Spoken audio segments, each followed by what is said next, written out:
possibly make that dream come true. We decided that we were going to find a way, so together we came up with a plan.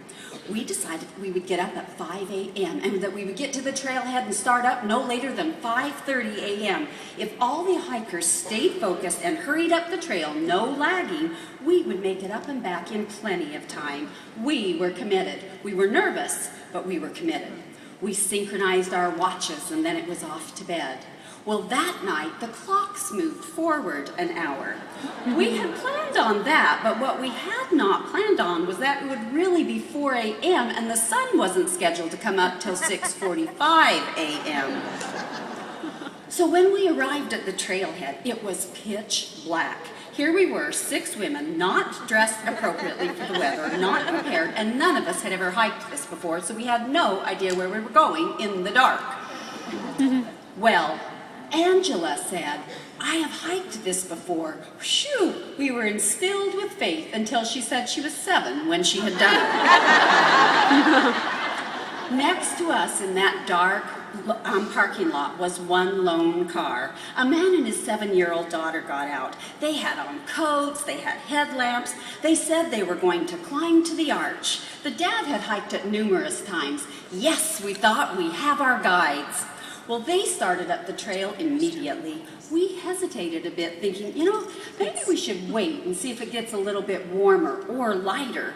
We weren't prepared like they were, but we had a dream. So a couple of us whipped out our cell phones and shined it on the trail. We would make our own light. Well, kind of. But off we went into the black. As we started up the trail, I was a bit slow and tentative in my steps. I have an illness that causes me to have poor depth perception and balance in good lighting and little to zero in the dark. This was going to be a challenge since we were going over very rocky, mountainous, rough terrain in the dark. Angela noticed me groping for my steps, and she reached out her hand and she said, "Take my hand and I'll take you to the top." So up we went, hand in hand, me leaning on Angela when my balance was unsure. She would tell me, "Rock, step, step, dip, rock." And she kept reassuring me, saying, "I got you, you're doing great." Well, as we continued up the trail, we lost sight of our headlamp guide team, but we just kept moving forward. Frequently, we could see their headlamps way off in the distance, and we just kind of moved in that general direction. When the light of dawn hit the trail, we could see that we had lost our way quite a bit. And several times we got to points where we had to turn and take another route because it was a sheer drop-off. But we did not slow down, complain, overanalyze. We just made the necessary adjustments and moved ahead. Finally, we were on the crest of the mountain, and there it was, the delicate arch. It is truly one of God's greatest and most magnificent works of art. It's this lone, thin arch that stands hundreds of feet high and wide. It defies gravity.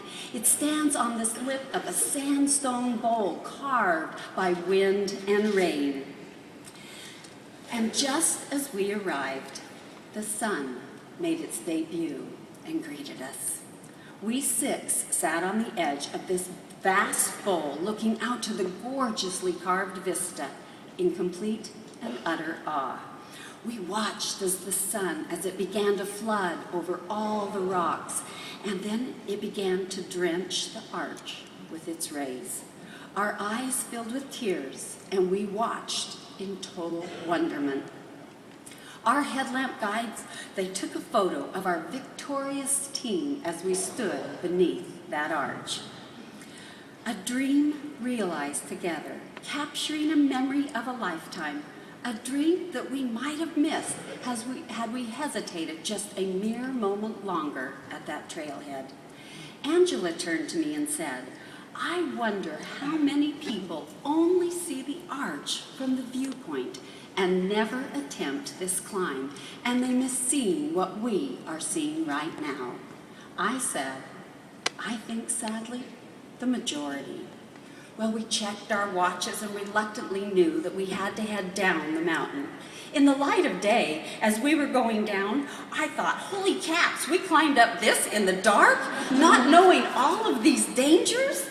But you know, perhaps that was better, because had we seen it in the light of day, we may have decided it was too difficult and turned back and missed out on that golden lifetime experience.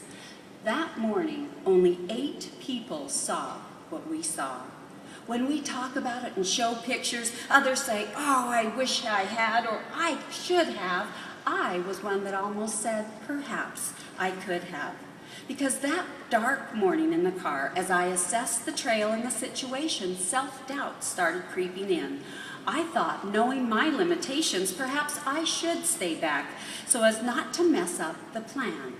But I so desperately wanted to experience that delicate arch, and I wanted to be there when Sherry Kendall realized the dream. I am so glad that I did not give in to self-doubt, but made the decision to go and took the outstretched hand of a friend and steady guide. I am so grateful to Sherry Kendall for having a dream and then sharing it. Without her dream, I would have never attempted that climb. Well, we got back to the hotel with 15 minutes to spare. We ran to our rooms to pack up. I gathered my suitcase, my purse, and I donned my new sunglasses, and I headed out the door at a very quick pace. As I stepped through the doorway, hands full, I tripped and landed on the concrete, square on my knees. The pain was excruciating. I did not break my fall with my hands because I did not want to let go of my baggage. 2 men saw me fall. They ran over and picked me up, and they said, "Are you okay?" And through my pain, all I could say was, "Did my new glasses get broken and did my purse get wrecked?" They just looked at each other and then at me and said, "Seriously? A girl has priorities." Well, as we were driving home, on time I might add, fall and all, ice on my knee, I got thinking about the parallels of that climb and my Mary Kay journey to the top. That day I had conquered death-defying feats several times, scaled huge mountains, and I didn't get hurt, but a silly little threshold that I had crossed a dozen times is what tripped me up and caused me to fall and get hurt this badly. Then it dawned on me. It is the little things in our daily life that trip us up in our journey to our dreams. It's not the big things, little things like fears, lack of schedules, lack of self-discipline, life happening, just not staying focused on where we are going.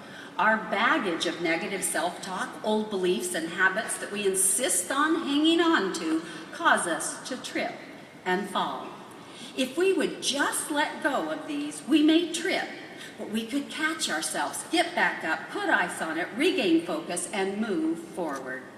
I think a huge part of me reaching this pinnacle of NSD in my career is that 24 years ago when I started my Mary Kay journey, it was in the dark ages, that is. Because believe it or not, back then hardly anyone had cell phones, so no texting, few computers, so therefore no blogging, Facebook, or email. Some of you are having heart attacks, I know. But today in this enlightened communication age, I think that sometimes there is too much light on the path to success. It can blind us with other people's thresholds, and we are too easily connected to the wrong people who love to share what tripped them up because it justifies their lack of commitment and failures. Disconnect immediately. They are the ones sitting in the parked cars at the trailhead filled with fear. Do not follow parked cars. They will not take you to the top.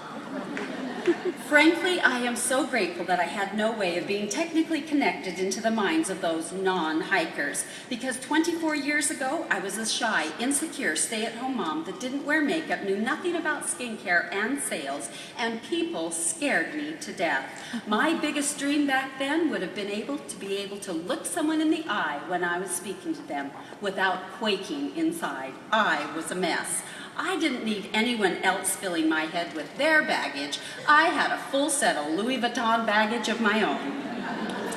I am standing at this podium today because I listened to my director, Martha Riley, and I followed her headlamp, and she, like Angela, told me, "Take my hand, and I'll take you to the top." And she did. Was I scared? Yes. Did I know the way to the top? No.